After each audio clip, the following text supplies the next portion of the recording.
a freedom fighter, but I wonder if you have mapped out a path to your own liberation.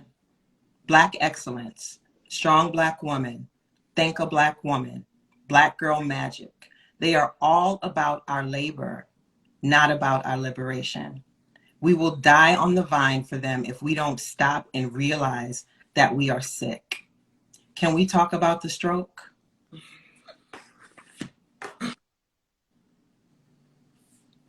And we don't have to talk about the stroke in front of these people. No, I mean, it's out now. It's in the book. You know? I remember when I first gave the essay to Brené, and she said, "Are you sure?" She said, "Are you sure this is what you want to reveal this much of yourself?" And Prentice, who I just, can't say enough good stuff about, who's helped me get my life together since the stroke, was like, okay, this is where we going, okay, But I felt like because of you and because of some of our other girlfriends, I think about Tasha Brown, who is in a sort of similar trajectory, thrust into the spotlight, on television all the time, just not running across the country because of the pandemic, but like pulled in a million directions and stressed. And this world tells us that our worth is connected to our work. This country says we are not worthy until, Prentice is here. Hey, Prentice. That we're not worthy until we can produce something. Everything is tied to what we can provide, whether it's a laugh, some advice, showing up to the polls. It's always tied to something. So yes, we love these hashtags about Black girl magic and thank a Black woman and all the rest of that. But when we show up with our pain, there's no audience, right? There's no validation. And so, yeah, my body has been breaking down because I've been going nonstop for 4 years almost. And being the Me Too lady means that you have to show up in a certain way and you have to have the answers. And let me tell you something. I'm sorry to cut you off because, again, this is your friend speaking. Brené, I inserted myself to Toronto's vacation a couple years ago. This was after I had my accident. So she's like, come with. So we went to Spain and to Portugal, right? Had a great time, did lots of resting, beautiful scenery. We are walking down the street in Spain, Brené. Yeah. And women are stopping Toronto on the street to tell her their Me Too story on the street. We've been to Essence, they've done it. Like, you go in the world, and I get it because Toronto represents so much for so many survivors. But also, it's this thing that, and she'll tell you, I get pissed. Like, I'm the friend who wants to be like, shoo, scram, get somewhere, let the lady walk. But it's like, I get it. I get what she represents. But also, do you know how heavy that is to carry literally hundreds of thousands, if not millions of women's stories? Yeah, I mean, I'll tell you a very quick thing. I was doing a book signing, and the book manager came up to me in Austin and said, my people can't sit with you anymore during this book, the staff during this book signing. And I said, why not? And they said, she said, they're getting traumatized by all the stories you're having to hear about shame and about abuse and neglect and death. And I told my therapist about it, and she said, it reminds me of an episode of The Twilight Zone called The Sin Eater, where a man went from village to village and ate the sins of the village so the village could be freed. And I said, well, I fucking can't do it anymore. like I can't do that. And you know that I haven't signed a book at a public event since in 3 or 4 years. Yeah. I said, I can't hold that for you. And I can't do that. Like, I'm so glad that you're connected, but I can't be the receiving of that. And that's hard because, the publisher was like, what do you mean you're not going to sign books anymore? And I said, yeah, I'm not going to do that. Good for you. Brené, though, you have been, I've watched how you move just because in working closer with you, before we kind of just talked and text, whatever, but working with you has been really a lesson for me. And that's why I'm always like, well, let me tell you what Brené does. Okay.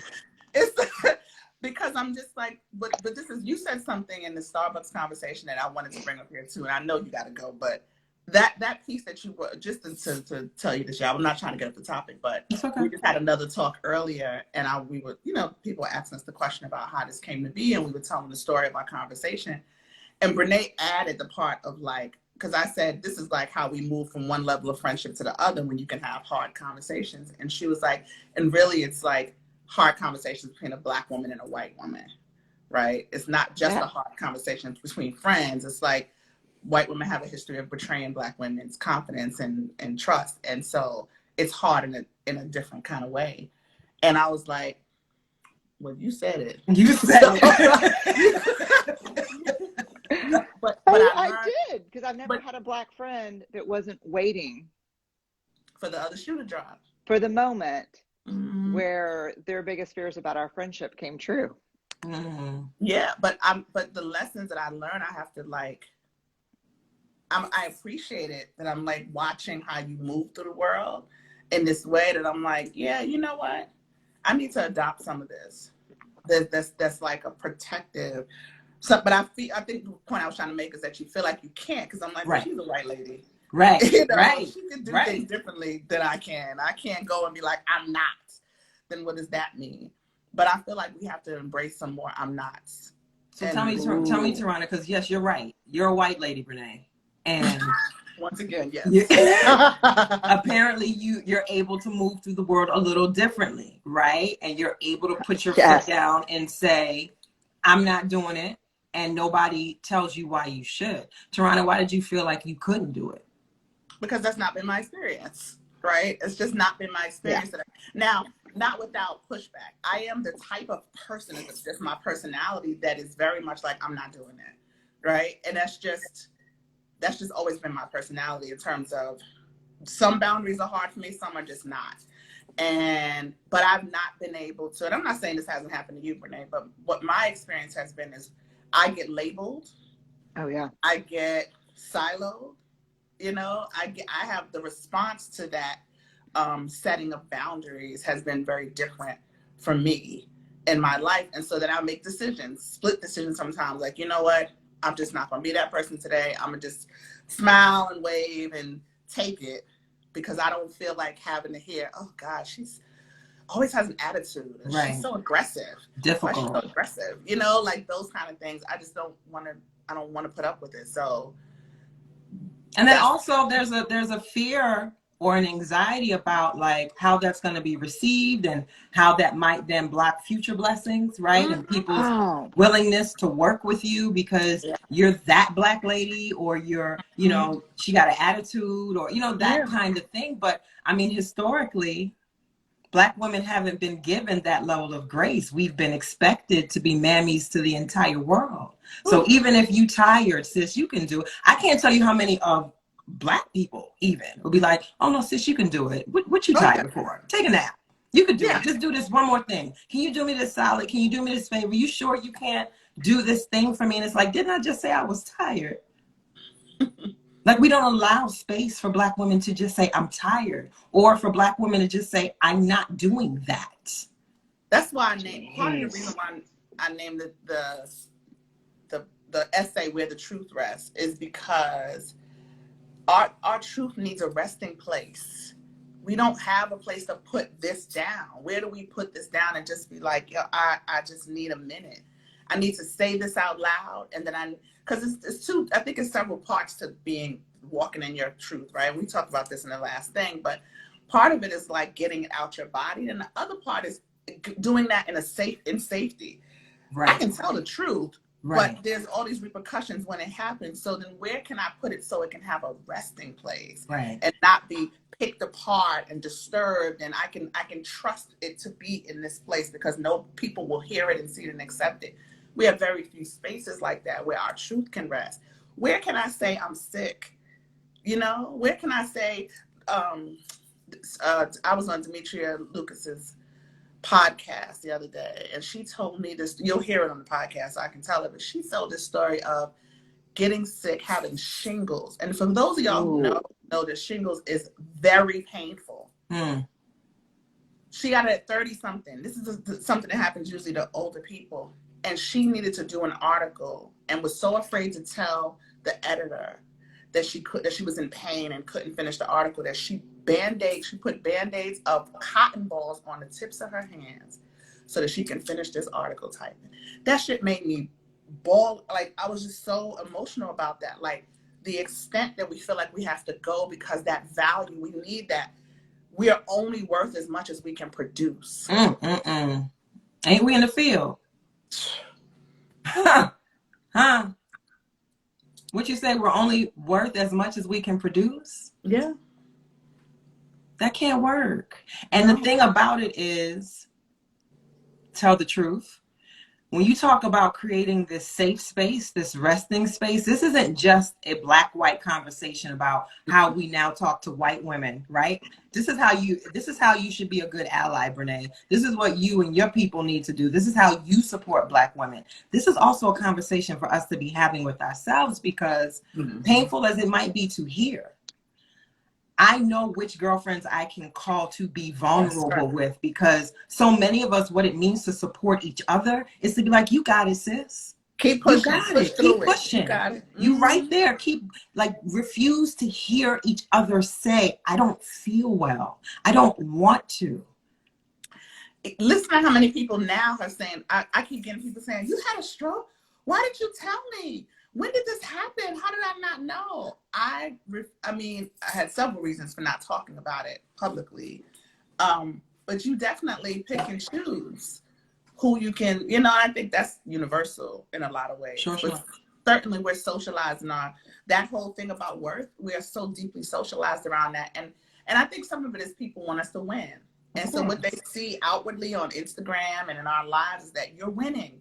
You're there. Keep going. Keep going. You're right there, you know, because a win for you, your win is our win, you know, and so, wow. It's so inextricably linked in that way that they don't mean us any harm, right. But people just want us to, like, it's the same logic that you see. I don't even want to unpack this really, but when people are protecting these predators in our community, there's some of it is about, you know, just the depravity and blah, blah, blah.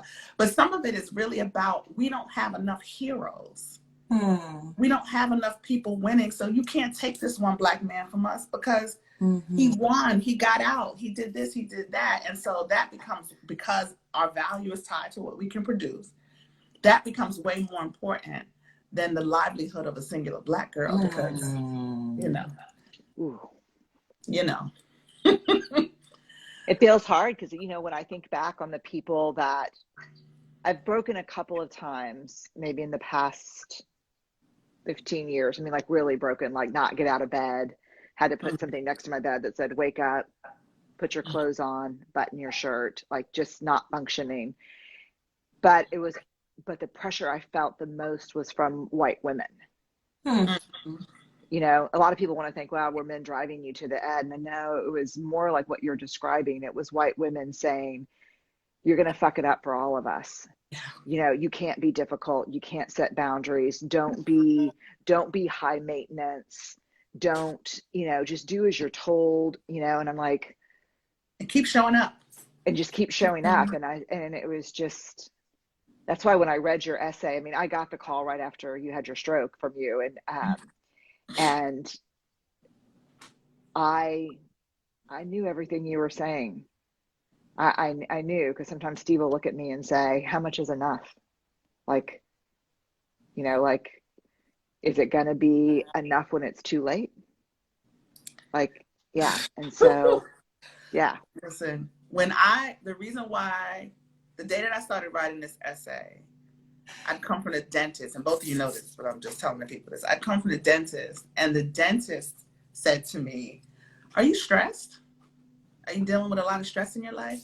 And of course, I had been thinking about all of this stuff, whatever. And I was like, how is the dentist asking me this? And it was because I'd been grinding my teeth.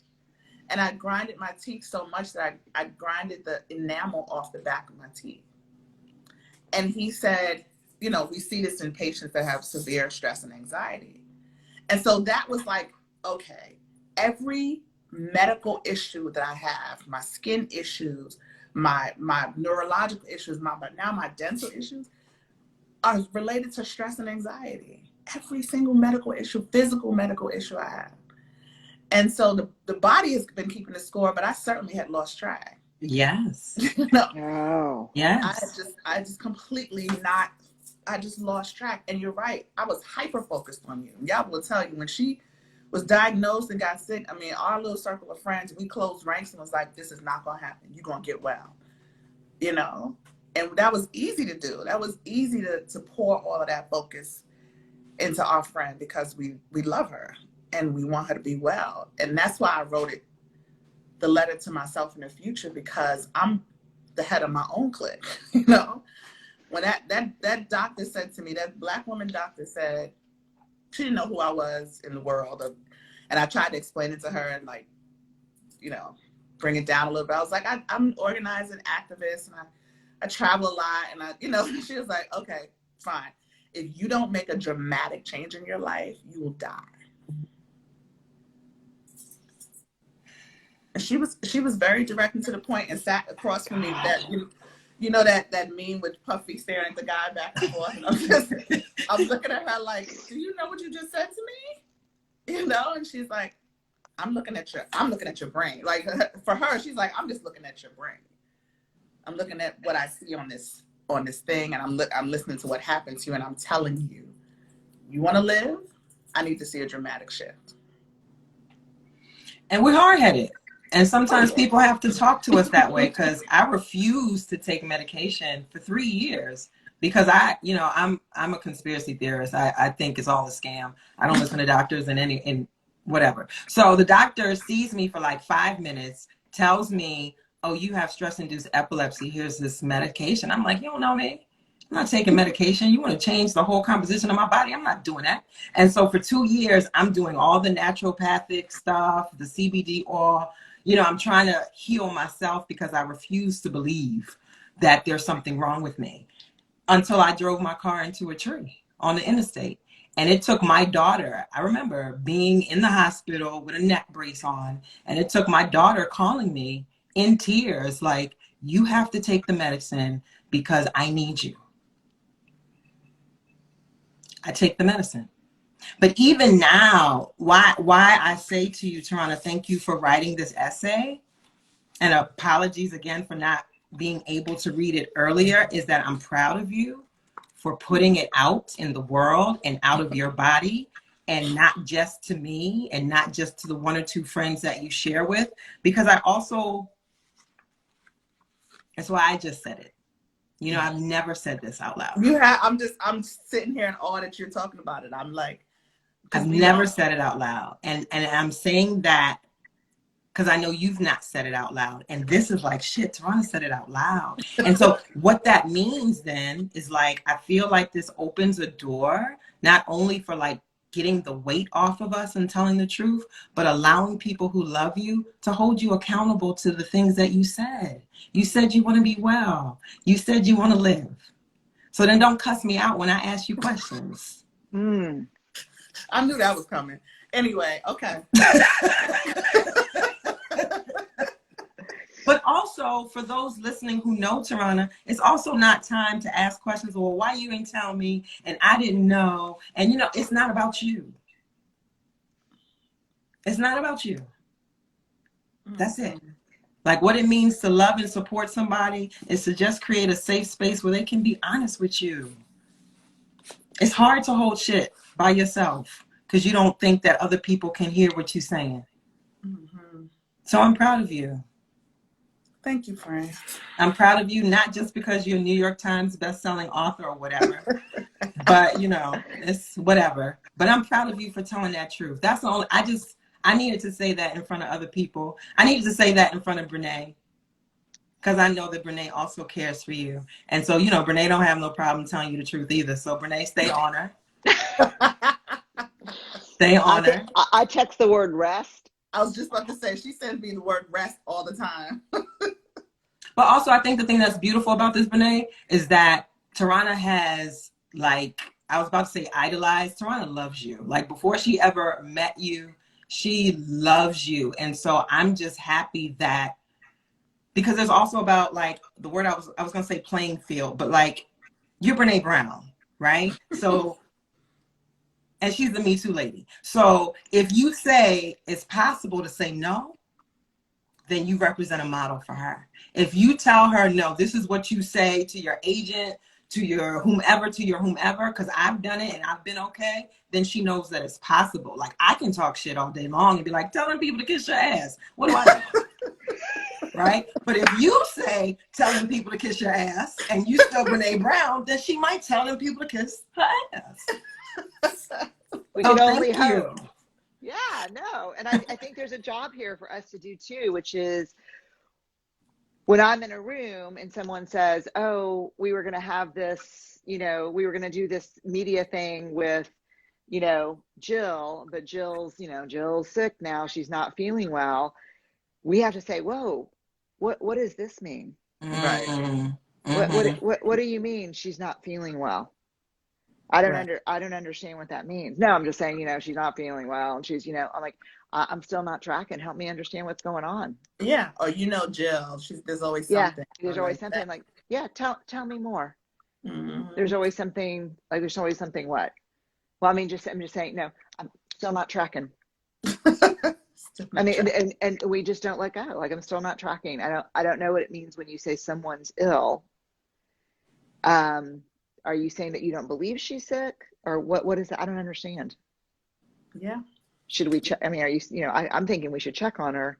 Right. Why do you have her illness in air quotes? Why are you busy air quoting? Has anybody called? Yeah. Right. And I think that's the other side of this is that we all have to, and especially those of us who have influence and power in a room, have to really interrogate the sometimes subtle but often not subtle bullshit we hear when women, Black, and not just Black women, Black men and women, across the gender spectrum, people of color, when people make these really dehumanizing side comments about, and then, and then we have to ask the hard question. So if she's sick, should she come? And who's allowed to rest when they're sick? I'm still not tracking. I'm gonna have to incorporate that. I'm not tracking. No, and I think you can just stay in curiosity. Well, you know what I mean? No, you know what? I don't understand. I'm laughing because I've seen you do versions of this. So when I say I'm telling you that I pick up these little things, when we first had those meetings, like those publishing meetings, and I was quiet because I'm new to all of this, and Brené would get on the phone and be like, so this is what's going to happen. We're going to do it this way. We're going to do that. That's Tarana. That's not me. Yep. Nope. Ex Tarana, not me. And I'm just like, hello. Well, I mean, there has to say, like, I know we're used to working together because they're my, but if you email me again without her on copy, it's gonna get really stressful for everybody.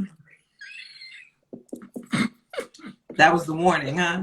Yeah, it's gonna get super stressful. So it's gonna get really stressful for everybody. It's gonna get stressful. So help me understand what the block is. I'm not tracking. And Brené, when you talk like this, I love I'm not calling you an asshole, but I love a good asshole. And and by that I mean somebody who's, forget everything that you feel, F your feelings, right? This is the truth that needs to be said in this moment. And so like when I compare that even to the best intentions of your people, other white women, right? Who want to be anti-racist, who want to be, what's the word? I don't even know the word. They just allies, whatever the language is. What you're talking about is different, right? That's different than, oh, come in the room, look at my Black friend, or, let me open this door for you and then walk away. What you're saying is, I'm gonna hold your hand in this space because I know how these people operate. And if you don't feel comfortable saying it, I'm gonna be the one to say it. Yeah. Because maybe they'll listen to me. To me, that is that. And I'll say it when you're not here. That's another thing that's important. I'm gonna say it whether you're here or not, because it's the right thing to do, not because I'm trying to show off my ally sticker. it's the right thing to do. And I'm just going to do it. You know, that's a very different approach. I really wanted to, I know we had carried you way past your time now, but I wanted to get something that you said in that I really wanted to process the Starbucks thing because we haven't had it. The second thing you said about, oh, I forgot it now because I was like, did we write that down? Remember, that's why I said that. Oh yeah, what did I say? It was whatever you said. It was about, oh, I know, about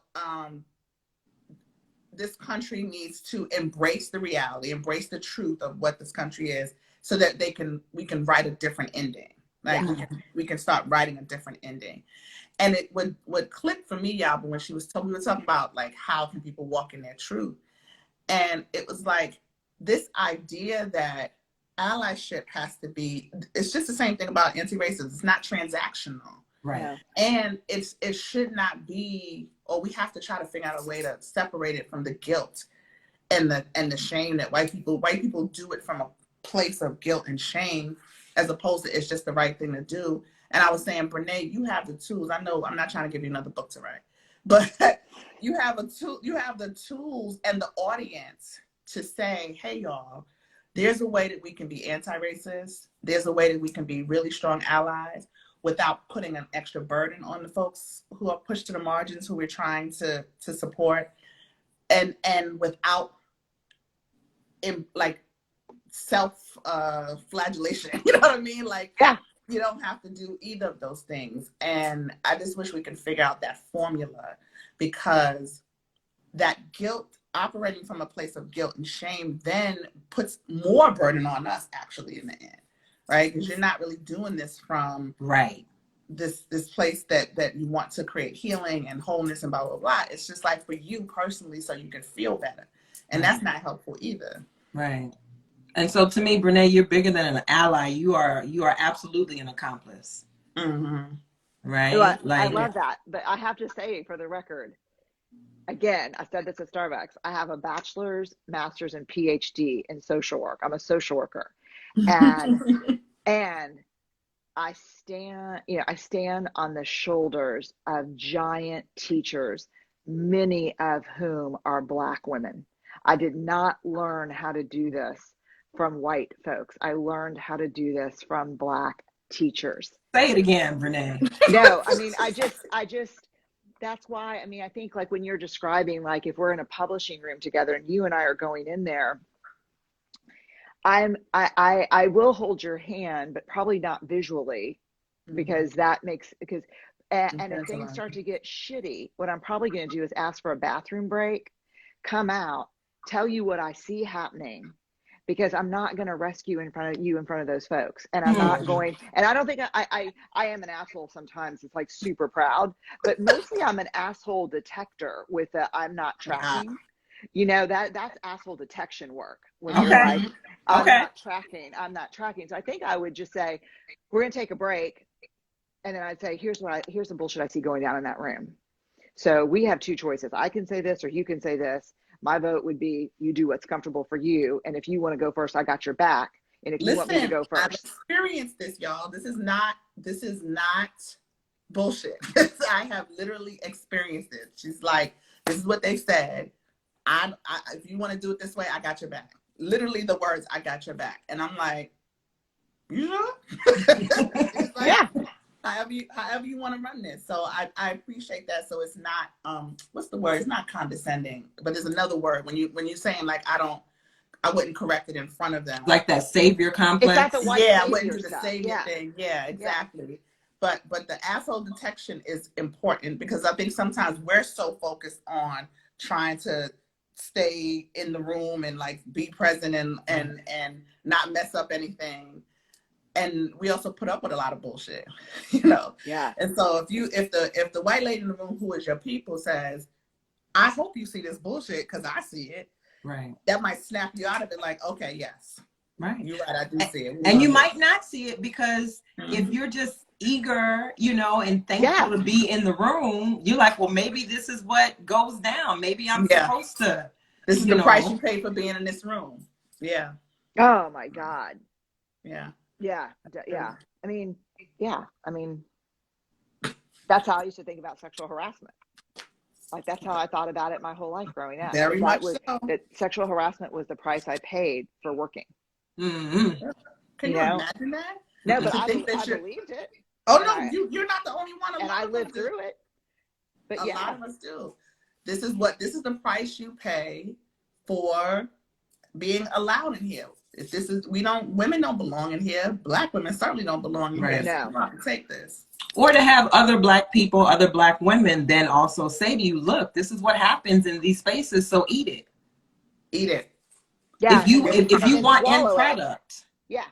Then swallow it and then let it metastasize inside of you, because it will, as cancer or stroke or illness or high blood pressure, or, I mean, if you look at the health indicators for Black women, it's like, fibroids. Oh my God. Fibroids. You talk about stress growing in your body. Yes. Yeah. But we don't make those connections, right? We think of our bodies as separate, in these ways. But again, the body keeps score. This is Prentice's work on embodiment and somatic healing is the most radical, along with Sonia Renee Taylor, the most radical self-love, like fucking great stuff that I've ever seen in my life. I don't know I'm out of words. So I'm going to the ones I know the most, which are not the good ones. No, it's Prentice. That work is about, when I first met Prentice, they said their work is about extending Black life. Oh my gosh. And I was just like, yo, sign me up. Like, whatever it is, you are. They were talking about, we did Alicia Garza's podcast, and they were talking about being like so excited when I asked them to be a part of the book, and they were like playing it cool. And I was like, yeah, I was so, remember that was the last, I'm not going to mention somebody who said no, but they were the last person. Don't do that. I'm not going to do that. I'm not going to do that. I'm not. Y'all so shady. Who said yes, and it was like, thank you, because the world needs to know. The world, Black people especially, but the world needs to know and hear the healers, like the Prentices and the Sonia Renee Taylors, and even Mama Tanya. Like, people don't call them that. These are the healers, right? That is the work that they're putting out in the world. But all right, I'm gonna stop. This enough? Somebody sent me a text, I guess it's today, Thursday, on Tuesday, that said, shame is dirty business. I don't know who Tanya is, but she's a shaman. I love it. She's an indigenous healer. Yeah.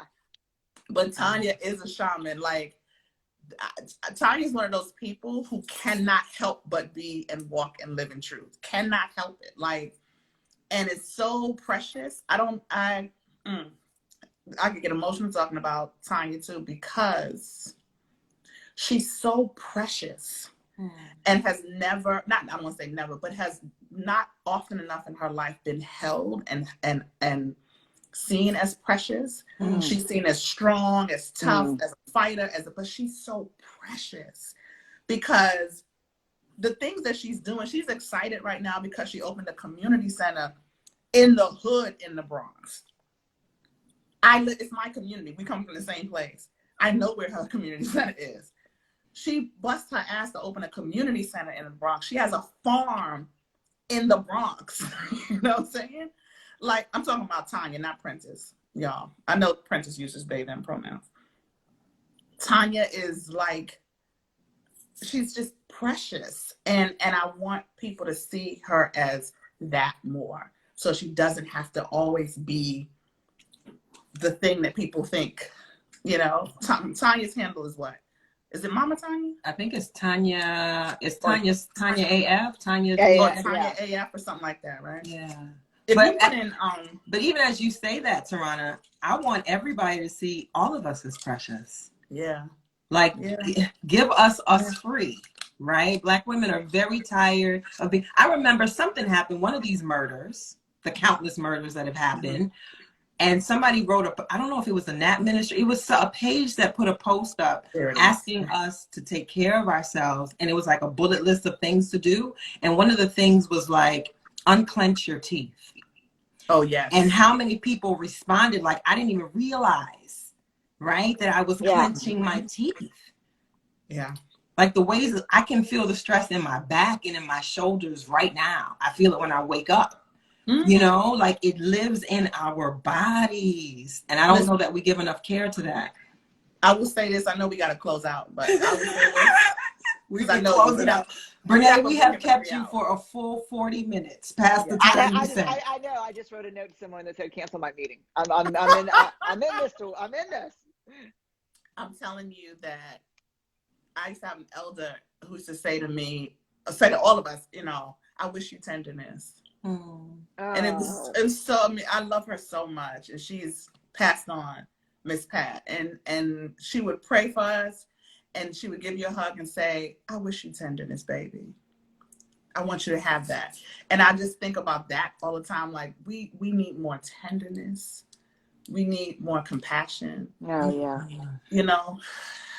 Whew, okay. All right. This is typical of us, right? To be I'm like note to self on Insta Live. Just know, Brené, we're going to tell you, we know you got to go and keep you for another hour. Exactly. We're going to say it 16 times. I know you got to go, but. This is the Black church version. You know, I don't know if you've seen those memes of like how long it takes Black people to leave. Some of these are just really true. They're funny because they're true. Right. Because I don't know a single Black person, and it's also kind of stubborn. So you might have this a little bit too. Oh yeah, no, for sure. And you stand, you got to do the first one, like, all right, y'all, the announcement. All right, let me get on out of here. Oh no. I went to together. Black church a couple times with a friend, and I started bringing snack packs because I would think, oh, we're fixing to eat now because they're wrapping up. Like we're at the end of the song. Nope. I was like, oh my God, they got a big bulletin that we're going through, like 5, oh my God. Oh, baby, if you at the church announcement, just get comfortable. No. So I started bringing a little snack pack. Yeah. Good for you. Yeah. I can eat and love the Lord at the same time. Well, listen, I want to thank y'all for joining me this afternoon for a whole hour. I'm proud of both of you. I'm thankful for you, Brené. I'm thankful for you, Tarana. We holding up books. New York Times, best-selling, anthology. You are your best thing with all of these beautiful, magical, talented Black writers, Black healers. I like that language, Black healers. So y'all go and get that book, because isn't there a thing, like, isn't it like 2-time New York Times? Like, don't you get like, what do they give you, numbers, and you get levels? Is levels to the New York Times or something? No? We're done. We hit it. We're done. Yeah, we got it. You in there. You in there. One drop. Don't miss the conversation with me and Yava. Yeah.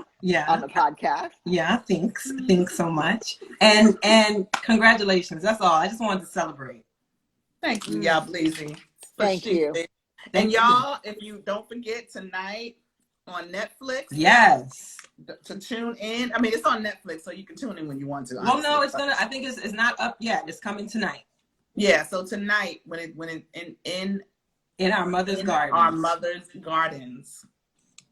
Talk about tenderness in Black women and mamas, and we get to celebrate ourselves and our lineage, our maternal lineage, and it's just a beautiful, beautiful film. Yes, I posted info about it on my page if you're interested. Congratulations to Chantrell Patrice Joan Lewis on her debut as a director. But yeah, thank y'all. Okay, y'all. Thank you. We're actually going to get off now. I wish y'all rest. Thank you. You